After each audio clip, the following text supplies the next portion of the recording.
মমতা বন্দ্যোপাধ্যায় যখন প্রশ্ন তুলছেন যে এসআইআর আতঙ্কে 110 জনের বেশি মানুষ মারা গেছেন, তাহলে কেন নির্বাচন কমিশনের বিরুদ্ধে মামলা হবে না, তখন বিজেপি সাংসদ সুকান্ত মজুমদারের কি প্রতিক্রিয়া শোনাবো।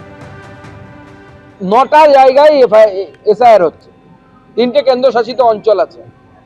বলুন কোন নিয়মটা শুধু বাংলার জন্য করা হয়েছে? বাংলাতে মাত্র 58 লক্ষ লোকের নাম কাটা গেছে প্রথম ফেজে। আমাদের রাজ্য, বিজেপি শাসিত রাজ্য উত্তরপ্রদেশ, 2 কোটি নাম কাটা গেছে। কই, সেখানে তো কোনো ঝামেলা হচ্ছে না। তাই ঝামেলাটা এখানে কারা করছে? ঝামেলা হচ্ছে কোথায়? ফারাক্কাতে। কাদের সংখ্যা বেশি? দুধেল গাইদের সংখ্যা বেশি। চোপড়াতে ঝামেলা হচ্ছে, তাদের সংখ্যা বেশি, দুধেল গাইদের সংখ্যা বেশি। তাহলে ঝামেলাটা কোথায় হচ্ছে পরিষ্কার বোঝা যাচ্ছে। মুখ্যমন্ত্রী যদি ভেবে থাকে যেভাবে চাপ দিয়ে বাংলাদেশি মুসলিম অনুপ্রবেশকারীদের নাম ভারতবর্ষের ভোটার লিস্টে ঢোকাবেন, ওটা হতে দেব না। অন্যদিকে লজিক্যাল ডিসক্রিপেন্সি নিয়ে বারবার সরব হয়েছে তৃণমূল কংগ্রেস, একাধিক অভিযোগ করেছে। আর তৃণমূলের সেই অভিযোগ উড়িয়ে এবার স্পেশাল রোল অবজারভারের দাবি যে কোথাও কোথাও ভুল লিঙ্কেজ, তাই লজিক্যাল ডিসক্রিপেন্সি।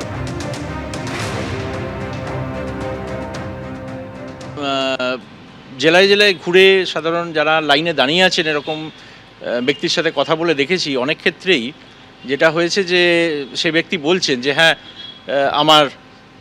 আমরা 7 ভাই বোন বা 10 ভাই বোন, একজনের ক্ষেত্রে আমি পেয়েছি 18 ভাই বোন, বাবার 2টো বিয়ে, সুতরাং এখানে কোনো গণ্ডগোল নেই। কিন্তু বেশ কিছু এরকমও কেস আছে যেখানে একজন বলছেন যে আমরা তো 4 ভাই বোন, আমার 6 জন বা 7 জন বা 8 জন হলো কী করে এবং তারা কারা?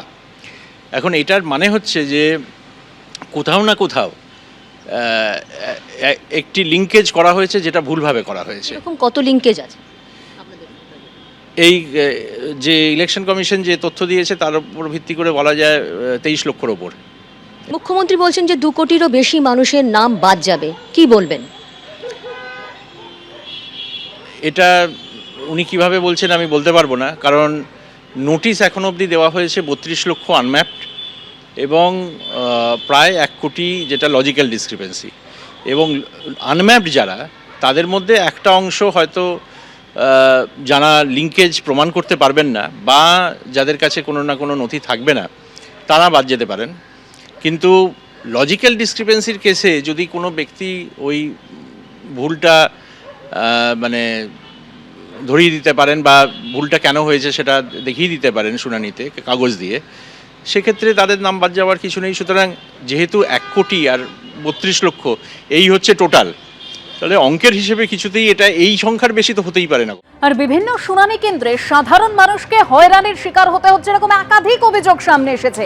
আর সেই অভিযোগকে কেন্দ্র করে বা দত্তপুকুরে উত্তেজনার সৃষ্টি হলো। সেই ছবি দেখতে পাচ্ছেন রাস্তায়, অর্থাৎ দীঘার মোড় এলাকায় রাস্তায় টায়ার জ্বালিয়ে বিক্ষোভ দেখান স্থানীয়রা।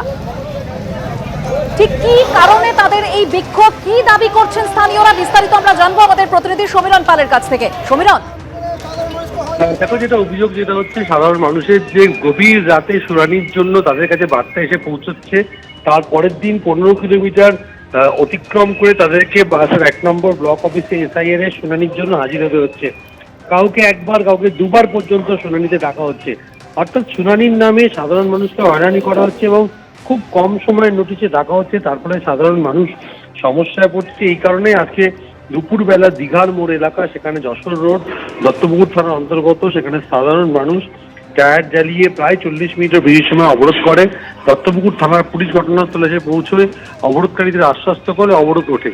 কিন্তু তাদের সুনির্দিষ্ট অভিযোগ যে এসআইআর এর নামে তাদেরকে হয়রানি করা হচ্ছে, কম নোটিশে আগের দিন রাতে জানানো হচ্ছে তাদের শুনানি রয়েছে, সেই মতো তারা প্রয়োজনীয় গুরুত্বপূর্ণ কাজ বাতিল করে তারা শুনানি কিন্তু হাজির হচ্ছে। একবার নয়, একাধিকবার তাদের ডাকা হচ্ছে।